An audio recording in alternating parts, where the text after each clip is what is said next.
Ya, semangat pagi, salam anti korupsi untuk para sahabat-sahabat semua. Pada kesempatan kali ini kita akan membahas mengenai kasus yang sedang menjadi perhatian publik untuk kita tinjau secara hukum demi keilmuan hukum yang berkembang, kritis, dan juga bermanfaat bagi semua. Sebagaimana kita tahu bahwa saat ini terkait dengan dugaan perjudian binomo itu sudah ditetapkan satu tersangka ya.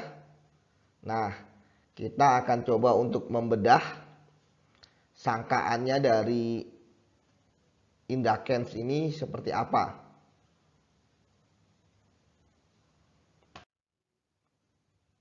Nah, kasus ini sudah masuk ke tahap penyidikan. Ya. Apa sih penyidikan? Penyidikan adalah serangkaian tindakan penyidik dalam hal dan menurut cara yang diatur dalam undang-undang ini ya, KUHP gitu ya, untuk mencari serta mengumpulkan bukti yang dengan bukti yang dikumpulkan itu ya membuat terang tentang tindak pidana yang terjadi dan guna menemukan tersangkanya. Jadi tersangkanya sudah ada, artinya memang ini sudah masuk proses penyidikan. Ya. Namun kasus ini ya tidak sampai hanya ditemukan tersangkanya saja gitu kan dan ditetapkan. Tentu kita berharap ini sampai selesai ya. Ya, penyidikan ujungnya itu adalah P21 ya bahasanya, bahwa berkas itu sudah lengkap gitu kan, agar diserahkan kepada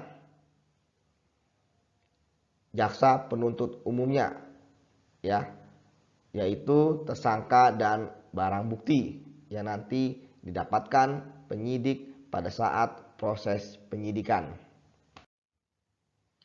Nah, tersangkanya sudah ada, yaitu tadi Indra Kents.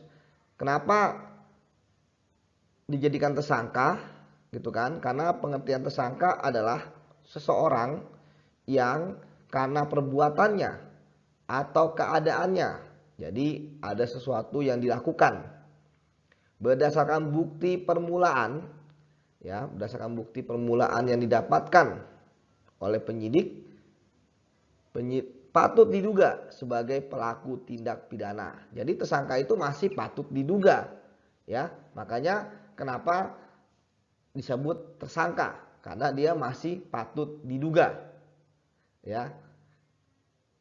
Jadi belum tentu dia bersalah gitu kan, presumption of innocence ya. Jadi itu sebabnya tersangka itu masih patut diduga sebagai pelaku tindak pidana. Jadi dia belum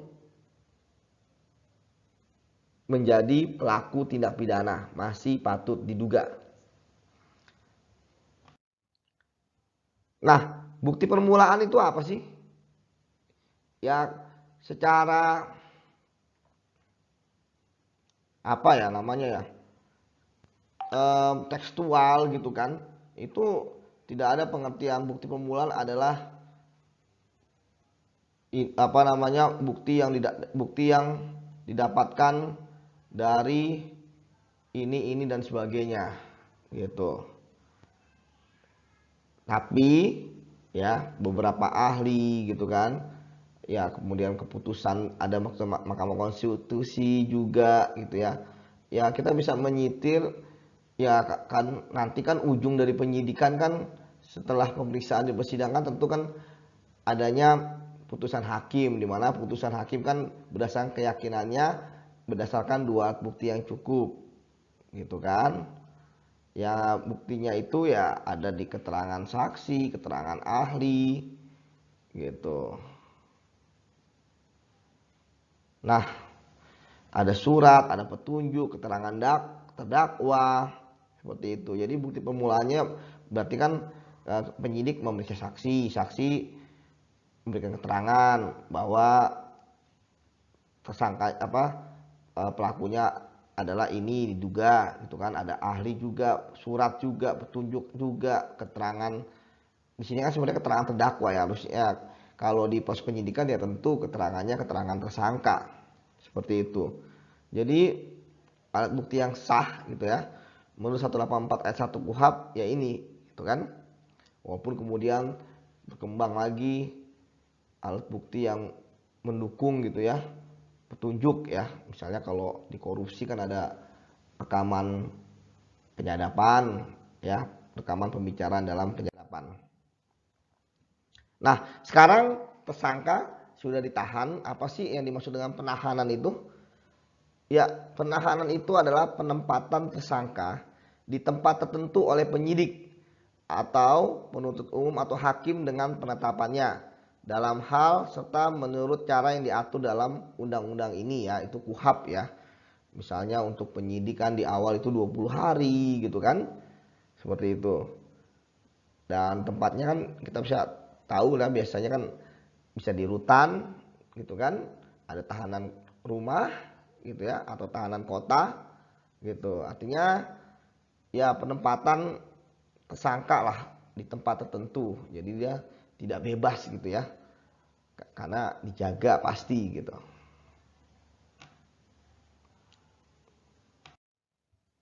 Nah, kemarin atau bahkan mungkin tadi itu berita kan penyitaan ini dan penyitaan itu, aset-aset dan sebagainya. Sebenarnya apa sih dimaksud dengan penyitaan?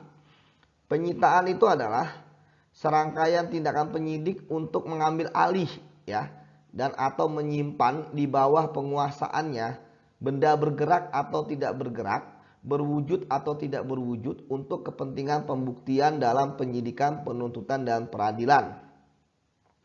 Artinya apa? Ini hanya sementara aja diambil alih penguasaannya ya, atau penyimpanannya di bawah penguasaan dari penyidik ya, baik itu benda yang bergerak, tidak bergerak, ada wujudnya atau tidak berwujud gitu ya.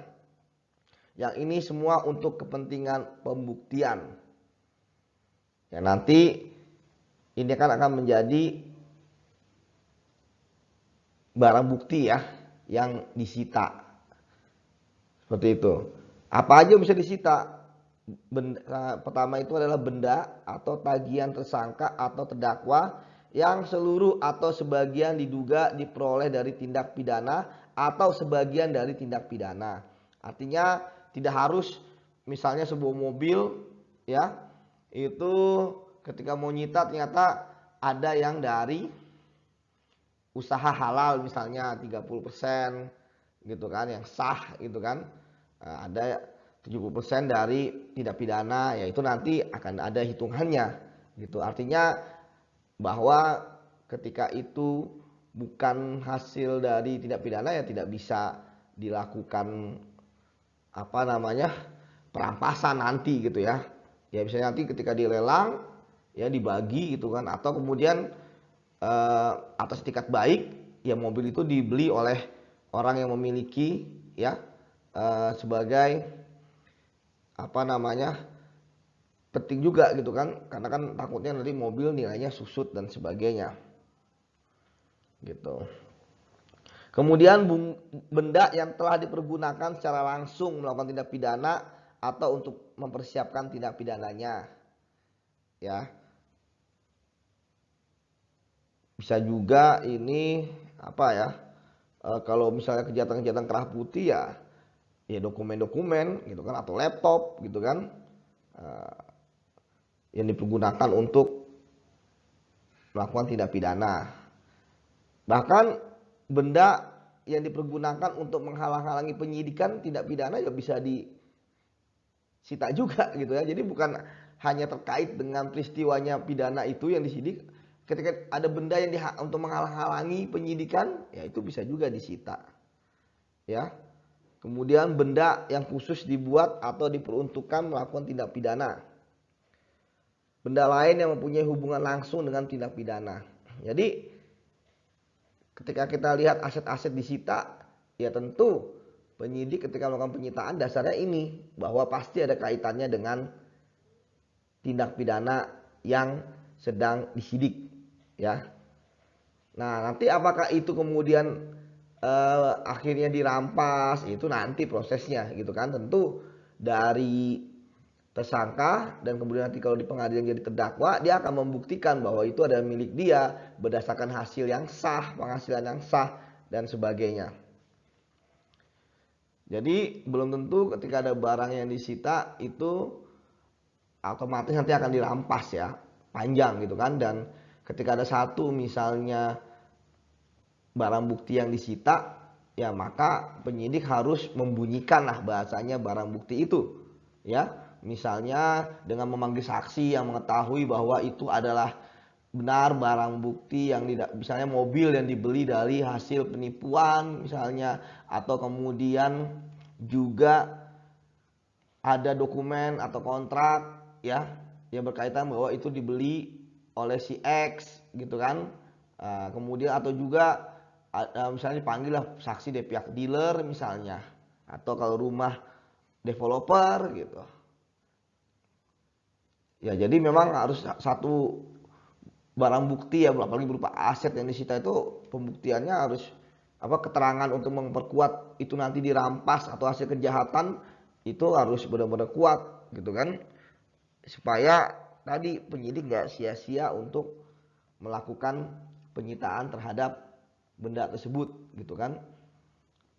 Ya karena memang ketika di awal kan penyitaan itu berdasarkan keyakinan dulu ya, kemudian berdasarkan keterangan-keterangan yang terlihat bukti tadi, keterangan saksi gitu ya.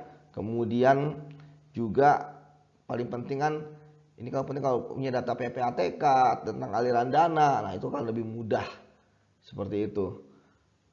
Tapi ya untuk sementara sampai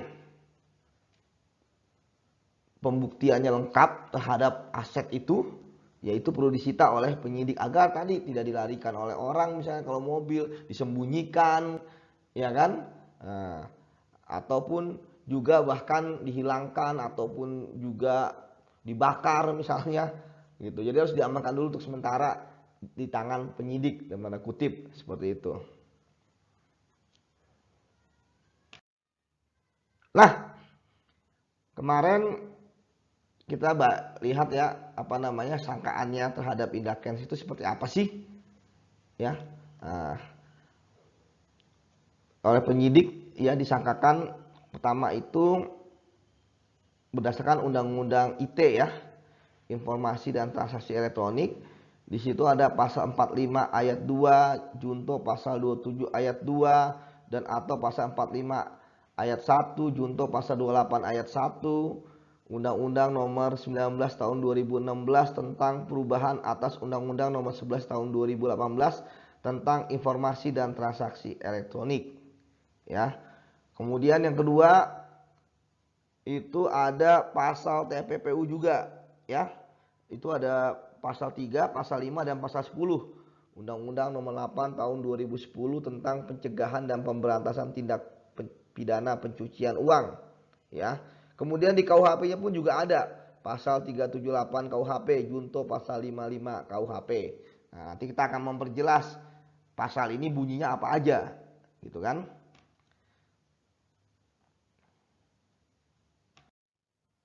Nah, di Undang-Undang ITE pasal 45 ayat 2 itu adalah setiap orang ya. Artinya di sini penyidik harus membuktikan unsur setiap orang ya, jelas orangnya ada gitu ya. Yang dengan sengaja. Nah, ini harus dibuktikan dengan sengaja atau tanpa haknya ya, mendistribusikan dan atau mentransmisikan dan atau membuat dapat diaksesnya informasi elektronik. Nah, ini harus dibuktikan ya, cara untuk mendistribusikannya ya, aksesnya terhadap informasi elektronik dan atau dokumen elektronik ya yang memiliki muatan perjudian. Wah, berarti di sini sudah jelas sekali nih tentang perjudian sangkaannya. Sebagaimana dimaksud dalam pasal 27 ayat 2. Nanti di bawah kita akan bahas apa itu pasal 27 ayat 2. Dipidana dengan pidana penjara paling lama 6 tahun dan atau denda paling banyak 1 miliar rupiah.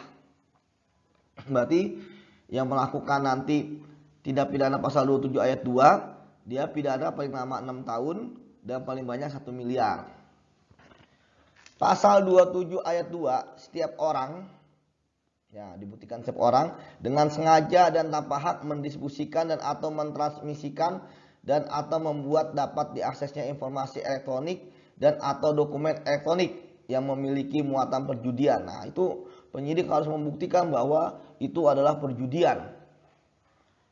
Ya. Nah, nanti definisi judi itu apa gitu kan, ya nanti ada ahli juga nih pasti nih kan. Karena bisa jadi dari pihak tersangka bahwa itu bukan perjudian juga bisa gitu kan. Alibinya gitu kan, bantahannya.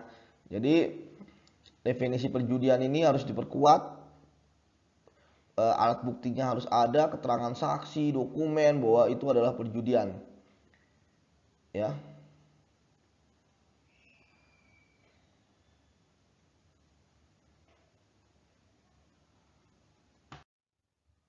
Nah, kemudian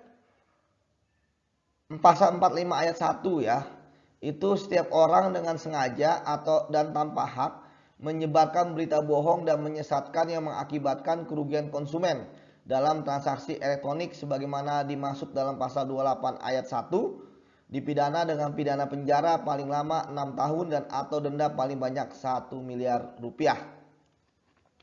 Nah, apa pidananya di pasal 28 ayat 1? Setiap orang dengan sengaja dan tanpa hak. Berarti dia harus dengan sengaja dan tanpa haknya ini harus dibuktikan, karena dia ada kata dan di sini kan. Ya, menyebarkan berita bohong dan menyesatkan yang mengakibatkan kerugian konsumen. Jadi sudah jelas di sini adalah konsumen. Ya. Dalam transaksi elektronik. Nah, sudah jelas sebelumnya perjudian, kemudian kedua di sini adalah konsumen. Berita bohong mengakibatkan kerugian konsumen. Nah, ini penting nih nanti buat konsumen untuk mendata berapa kerugian yang mereka alami. Ya, misalnya mereka naruh 1 miliar gitu kan. Ternyata sekarang tinggal 300 juta. Ya berarti kan kerugiannya 700 juta. Seperti itu. Nah, mereka kenapa rugi 700 juta?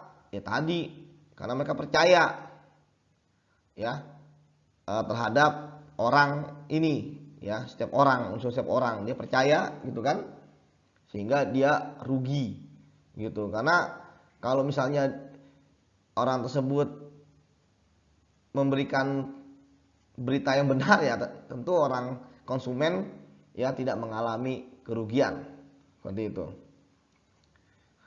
Jadi ini para konsumen ini ya kan saya lihat sih udah bagus ya, mereka ada beberapa yang sudah tergabung dalam suatu kumpulan lah ya. Nah, itu penting juga untuk mereka saling ya selain menguatkan ya juga untuk memikirkan strategi gitu ya. Semoga kita harapkan uang saudara-saudara kita itu bisa kembali, karena apalagi zaman sekarang kan lagi pandemi gitu kan. Ya usaha juga lagi turun mungkin gitu. Uang berapapun sangat berharga seperti itu. Apalagi pasti hatinya sakit gitu ya ketika dia tertipu gitu. Karena memang kan ya ketika melakukan investasi misalnya waktu itu kan itu kan berharap akan mendapat uang lebih ya. Tentu dengan uang lebih itu akan membeli barang-barang atau untuk kebutuhan lainnya, anak sekolah atau apa ya, supaya uang yang sebelumnya tersimpan itu bisa untuk bertambah seperti itu. Apalagi yang ngomong itu adalah orang yang dipercaya gitu ya, karena memang ini paling penting, kepercayaan gitu. Karena nanti mungkin pertanyaan kepada konsumen yang di BAP, mengapa Anda percaya? Apakah Anda kenal dengan orang itu? Gitu kan? Pasti itu ditanyakan. Nah, dalam KUHP itu bisa terlihat bahwa barang siapa ya dengan maksud untuk menguntungkan diri sendiri atau orang lain dengan melawan hukum dan dengan memakai nama palsu atau martabat palsu dengan tipu muslihat ataupun dengan rangkaian kebohongan menggerakkan orang lain untuk menyerahkan suatu benda kepadanya atau supaya memberi hutang maupun menghapuskan piutang diancam karena penipuan dengan pidana penjara paling lama 4 tahun. Jadi 378 sudah jelas bahwa ini adalah pasal mengenai penipuan. Ya, dan dalam penipuan itu nggak harus menguntungkan diri sendiri, tapi bisa juga orang lain, gitu ya. Bisa jadi dia nggak untung, tapi orang lain yang untung. Nah, itu bunyi pasalnya seperti ini, gitu kan. Dan penting di situ adalah melawan hukum, berarti ada perbuatan dia yang dalam hukum itu tidak diperbolehkan, ya. Nah, kalau kita lihat dari sebelumnya kan terkait dengan perjudian seperti itu. Kemudian pasal 55 ayat 1, pidana sebagai pelaku tindak pidana mereka yang melakukan, ya jadi yang melakukan, ya yang menyuruh melakukan dan yang turut serta melakukan perbuatan mereka yang dengan memberi atau menjanjikan sesuatu dengan menyalahgunakan kekuasaan atau martabat dengan kekerasan, ancaman atau penyesatan atau dengan memberi kesempatan, sarana atau keterangan sengaja menganjurkan orang lain supaya melakukan perbuatan.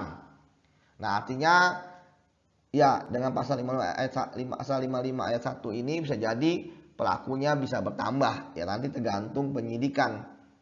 Karena memang penyidikan itu ya bisa jadi berkembang kemana-mana tergantung dari hasil penyidikan tersebut berdasarkan alat bukti ataupun barang bukti yang didapatkan.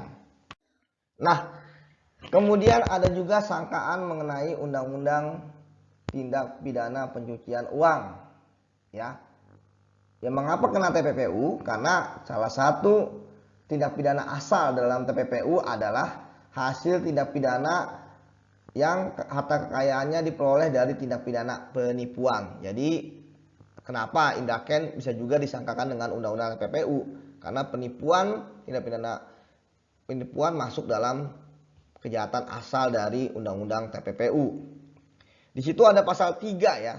Setiap orang, nah ini tadi setiap orang dapat jelas lah itu orangnya yang menempatkan, ya berarti dia menempatkan, mentransfer, mengalihkan, membelanjakan, membayarkan, menghibahkan, menitipkan, membawa ke luar negeri, ya. Itu bisa salah satu di antara ini, ya. Mengubah bentuk, menukarkan dengan mata uang atau surat berharga atau perbuatan lain atas harta kekayaan yang diketahuinya. Nah, di sini penting bahwa penyidik harus mencari bahwa dia tahu, ya, atau patut diduganya, ya, merupakan hasil tindak pidana sebagaimana dimaksud dalam pasal 2 ayat 1 dengan tujuan menyembunyikan atau menyamarkan asal usul harta kekayaan, dipidana dengan tindak pidana pencucian uang dengan pidana penjara paling lama 20 tahun dan denda 10 miliar rupiah. Artinya, ya maksimal penjara di sini ada 20 tahun dan dendanya paling banyak 10 miliar rupiah. Jadi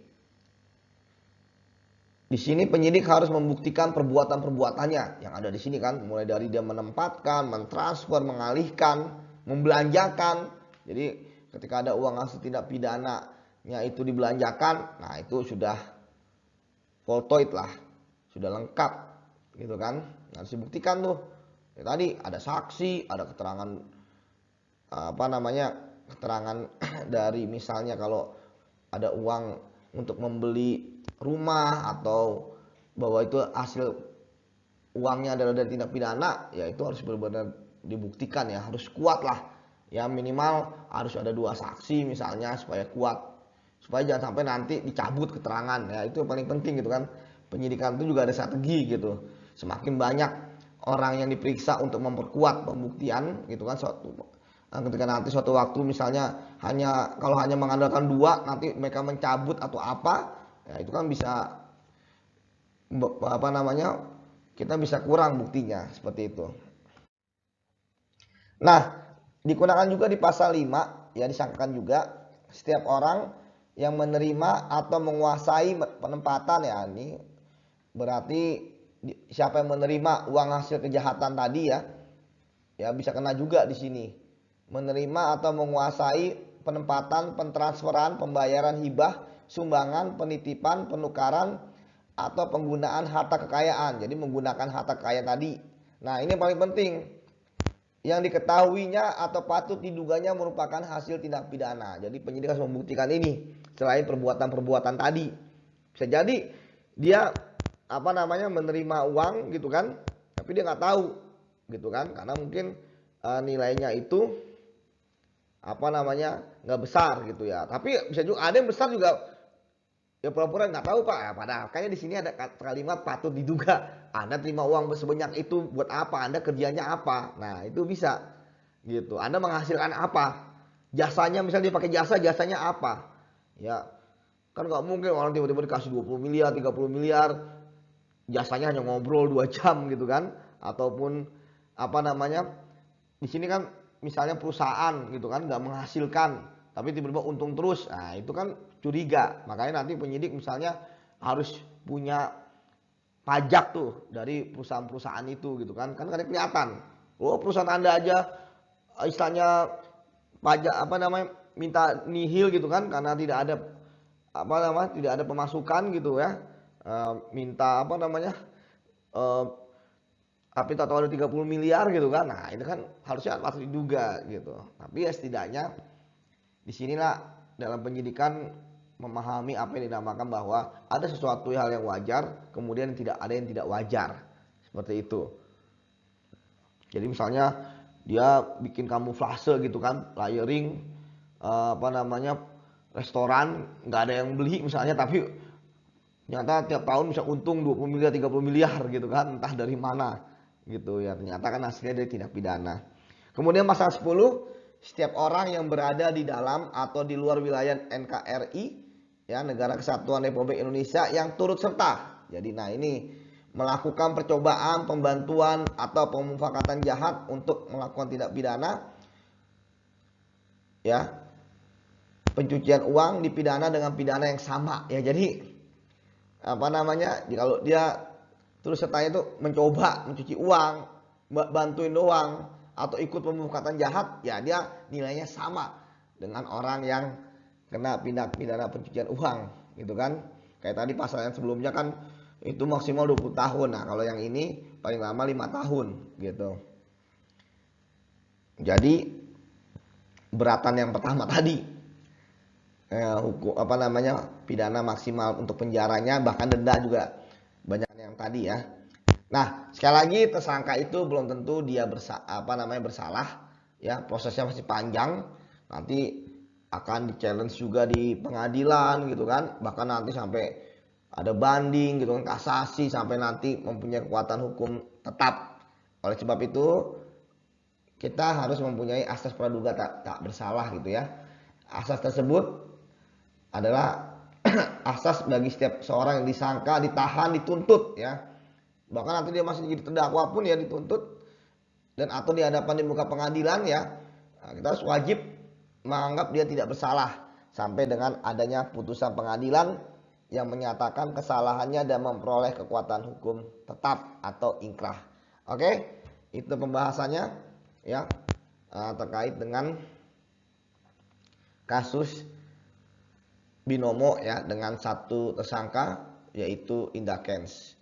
Ya, kita harap bahwa proses penyidikan hingga nanti proses berikutnya berlangsung dengan lancar, dan kita harap saudara-saudara kita yang mengalami kerugian bisa segera dipulihkan gitu kan, kerugiannya gitu kan, dari misalnya hasil binomo ini bisa terungkap gitu kan, penyidik bisa dapat gitu kan, sehingga bisa dikembalikan dan bisa dipergunakan sebagaimana mestinya bagi para korban penipuan ini. Terima kasih. Tetap semangat, jaga kesehatan, salam anti korupsi.